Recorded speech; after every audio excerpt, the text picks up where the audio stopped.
The morning sun painted the wheat fields gold as 16-year-old Emily Carter tied her boots and wiped her hands on her faded jeans. The farm was quiet except for the soft clucking of hens and the hum of the tractor. She loved mornings like this, peaceful, full of purpose. But peace was something she hadn't known much of lately. At school, Emily was the farm girl. That's what they called her, sometimes kindly, but often as a cruel joke. Her old truck, her muddy boots, her quiet nature, they all made her a target. And the worst of them all was Chloe Briggs, the daughter of the mayor. Chloe had everything Emily didn't: money, popularity, and a cruel sense of superiority. It started with whispers, then laughter, then videos. One afternoon, Emily walked into the cafeteria carrying her lunch, a simple sandwich wrapped in foil, when Chloe and her group stopped her. "Hey, farmer girl," Chloe smirked, her phone already recording. "How's life milking cows? Do you even have a bathroom at your barn?" The crowd laughed. Emily's face burned, but she bit her lip, fighting the urge to cry. She'd been raised to stay strong, to work hard, to never let words break her. But that day, when Chloe poured chocolate milk over her hair and the whole cafeteria roared with laughter, something inside Emily cracked. That night, Emily didn't eat. She sat on the porch, staring out at the stars. Her mom, Agent Laura Carter, came home late as usual, dressed in her dark suit, her badge still clipped to her belt. Most people in their small town thought Laura worked for the government, but no one knew exactly what she did. And Laura preferred it that way. She sat beside her daughter quietly. "Rough day?" she asked gently. Emily didn't want to say it, didn't want to sound weak. But the tears came anyway. "They hate me, Mom. Just because I live on a farm. They record me. They post about me. I just want it to stop." Laura listened, every word sinking deep into her heart. She'd faced dangerous men, criminals, traffickers, even terrorists, but nothing cut her deeper than seeing her daughter in pain. "I'll handle it," Laura said softly, her voice calm but edged with steel. The next morning, Emily went to school dreading what would come next. It didn't take long. Chloe and her group were waiting by her locker. They'd taken things further this time: graffiti on Emily's locker, a fake social media page mocking her family, even a picture of her with edited captions calling her pig girl. "Still coming to school, huh?" Chloe sneered. "Guess farmers don't know when to quit." But before Emily could respond, the hallway fell silent. 10 men and women in black suits walked in, badges gleaming under the fluorescent lights. Behind them was Laura Carter, her eyes sharp, her stride steady. The students froze. Even the teachers stepped back, unsure what was happening. Chloe blinked. What's going on?" Laura stopped right in front of her. "Chloe Briggs," she said evenly.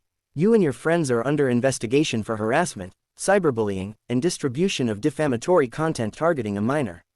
"What?" Chloe gasped. "This is ridiculous. You can't." Laura raised her badge. "Special Agent Laura Carter, Federal Bureau of Investigation. And yes, I can."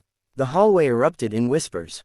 Phones came out. Everyone was recording. The FBI agents handed out printed papers, screenshots of social media posts, video evidence, and witness statements.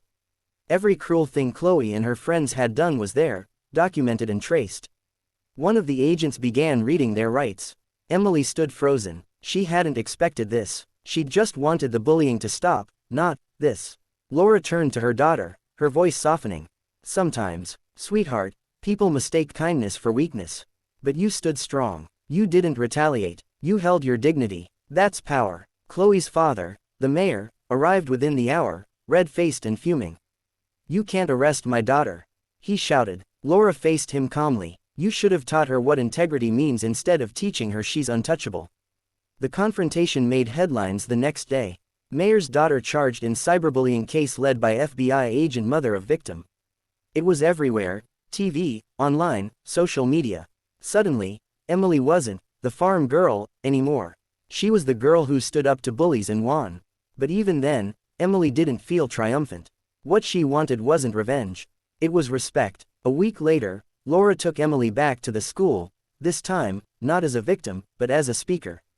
The school principal, now eager to repair its image, invited Laura to talk about cyberbullying and consequences. But it was Emily's short, trembling speech that moved everyone to tears.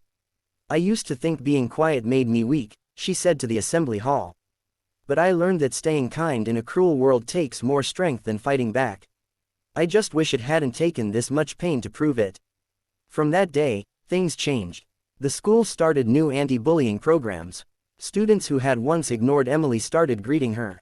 Some even apologized. Chloe and her friends faced community service, counseling, and public apologies, a humbling experience for those who once thought they were above everyone else.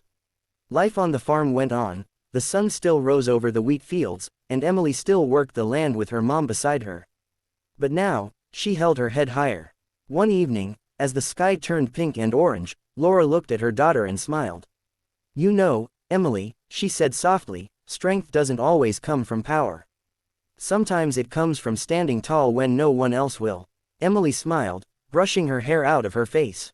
"Guess we both do that in our own way." Laura laughed. "Yeah, the FBI agent and the farm girl. Not a bad team." As they stood together watching the horizon, the wind carried the smell of earth and freedom, a reminder that no matter how cruel the world could be, courage and kindness could still grow in even the toughest soil. And that day, for the first time in a long while, Emily felt something she hadn't felt before. Pride, because she wasn't just a farm girl anymore. She was her mother's daughter, strong, brave, and unstoppable.